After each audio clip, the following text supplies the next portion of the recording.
살이 찌기 시작했다고 느낄 때 사실 그보다 먼저 몸에서 나타나는 변화가 있습니다. 바로 붓기입니다. 몸은 에너지가 남을 때 바로 지방을 만들지 않습니다. 지방은 비교적 안정적인 상태에서 저장하는 방식입니다. 하지만 수면이 부족하고 스트레스가 많고 하루하루 회복이 제대로 되지 않는 상태에서는 몸이 다르게 판단합니다. 몸은 이렇게 말합니다. 지금은 태워도 되는 상태가 아니다. 그래서 지방보다 먼저 체액을 붙잡고 부피를 늘리고 몸을 무겁게 만들어 에너지를 아끼는 쪽을 선택합니다. 이 반응이 바로 붓기입니다. 붓기는 살이 아닐 수 있습니다. 하지만 살이 시작되기 직전 몸이 보내는 가장 초기 신호인 경우가 많습니다. 붓기는 왜 사람마다 다르게 나타날까? 같은 음식을 먹고 같은 하루를 보내도 어떤 사람은 잘 붓고 어떤 사람은 거의 붓지 않습니다. 이 차이를 흔히 체질이라고 부르지만 실제로는 체질보다 회복 여력의 차이가 큽니다. 잠을 깊게 자는 사람, 스트레스를 그날그날 풀어내는 사람, 에너지가 비교적 안정적인 사람은 같은 조건에서도 몸이 크게 반응하지 않습니다.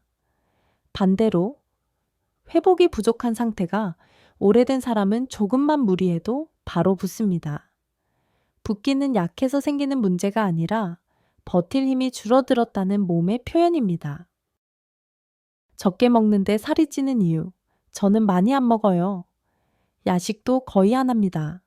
그런데 체중이 줄지 않거나 오히려 더 무거워지는 분들 많습니다. 이건 대사가 느린 문제가 아닙니다. 몸이 아직 에너지가 부족하다고 판단하는 상태입니다. 몸은 칼로리를 세어보지 않습니다. 몸은 상태를 봅니다.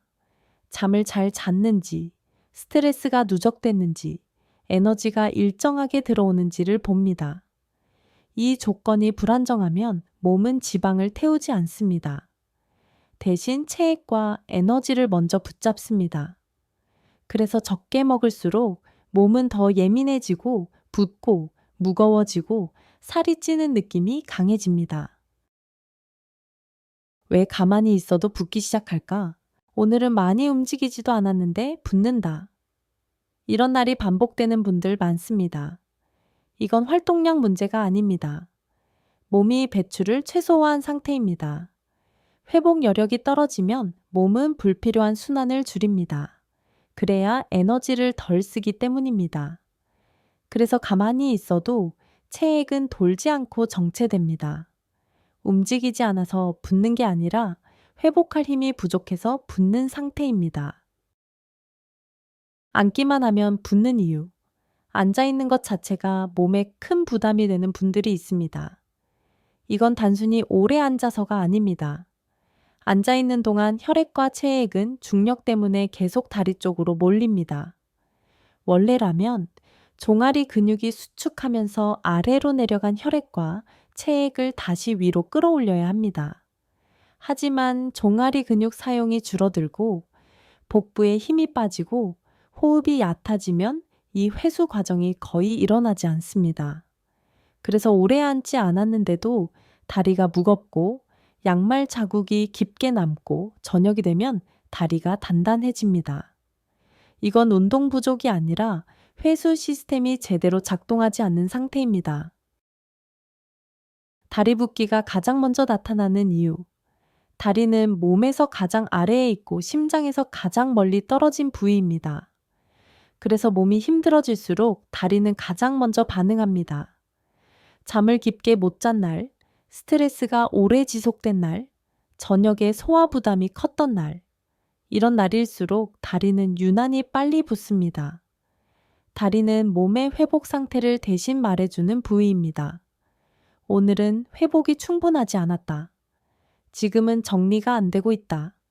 그래서 다리 붓기는 하체 문제로만 보면 안 됩니다. 전신 상태의 결과입니다. 한쪽만 붓는 이유, 양쪽이 아니라 항상 한쪽만 붓는 경우가 있습니다. 이건 단순한 피로나 그날 컨디션 문제가 아닙니다. 몸의 균형이 이미 한쪽으로 치우쳐 있다는 뜻입니다. 자세, 골반, 체중 실림, 호흡 방향, 근육 사용 패턴이 한쪽에 더 집중되어 있으면 혈액과 림프도 그쪽에서 정체됩니다. 그래서 늘 같은 다리, 늘 같은 발만 붓습니다. 한쪽 붓기는 살의 문제가 아니라 흐름과 구조의 문제입니다. 몸이 비대칭으로 버티고 있다는 신호입니다. 운동했는데 오히려 붓는 이유. 운동을 했는데 몸이 가벼워지지 않고 오히려 더 붓는 경우가 있습니다.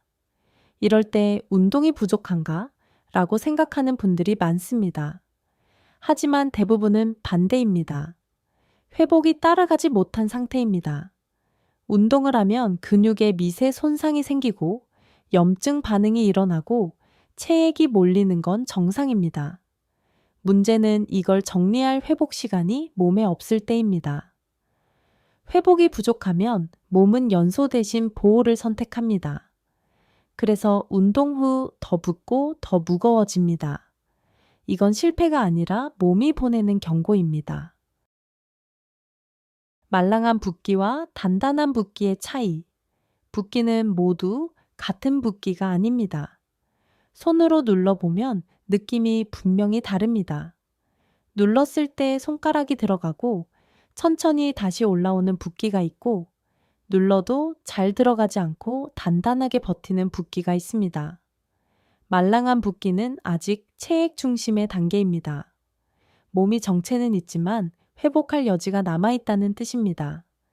이 단계에서는 잠을 잘 자고 스트레스가 줄고 하루 이틀 회복이 되면 붓기가 비교적 쉽게 빠집니다. 하지만 단단한 붓기는 다릅니다. 체액에 염증이 겹치고 정체가 오래 누적된 상태입니다. 이 단계에 오면 사람들은 이렇게 말합니다. 이건 물이 아니라 살 같아요. 하지만 이건 살이 늘어난 게 아니라 오래 빠지지 못한 붓기가 굳어진 상태입니다. 몸이 오랫동안 버텨왔다는 증거이기도 합니다. 단단하게 붓는 이유, 몸은 하루 이틀의 상태로 결정을 내리지 않습니다. 회복이 부족한 날이 계속 반복되면 몸은 그 상태를 기본값으로 인식합니다. 원래 이 정도는 참고 버텨야 한다. 이렇게 판단하기 시작합니다.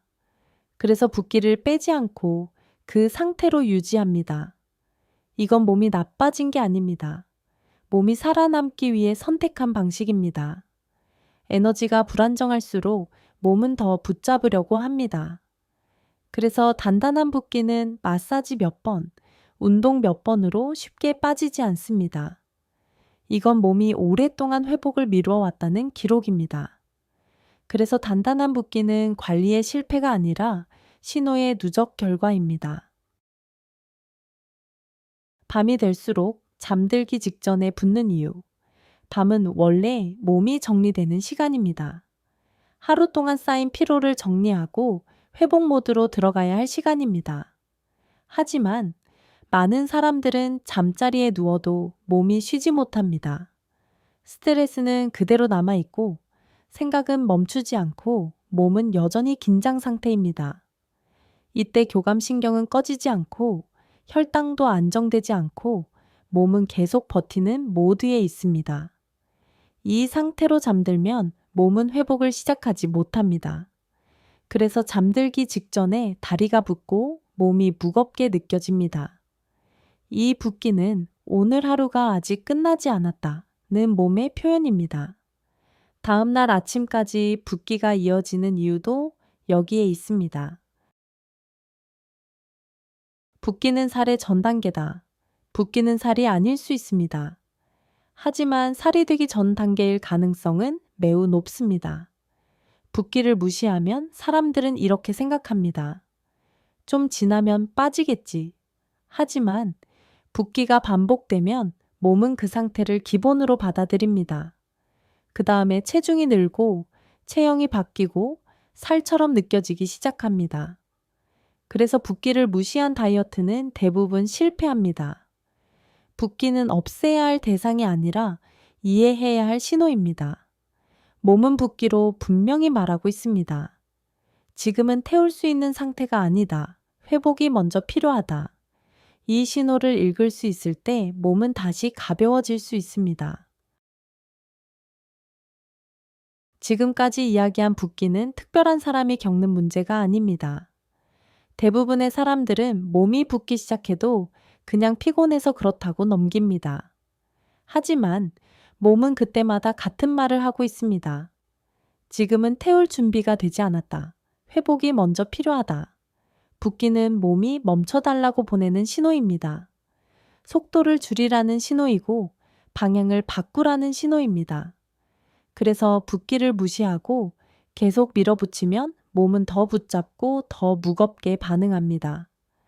반대로 이 신호를 이해하고 회복부터 다시 만들기 시작하면 몸은 서서히 연소할 수 있는 상태로 돌아옵니다. 가벼워지는 건 의지가 강해서가 아니라 몸이 준비됐을 때 가능합니다. 오늘 이 영상이 지금 내 몸이 어떤 상태에 있는지 한 번쯤 돌아보는 계기가 됐으면 합니다. 다음 영상에서는 그럼 이 회복을 어디서부터 어떻게 다시 만들어야 하는지 하나씩 이야기해 보겠습니다.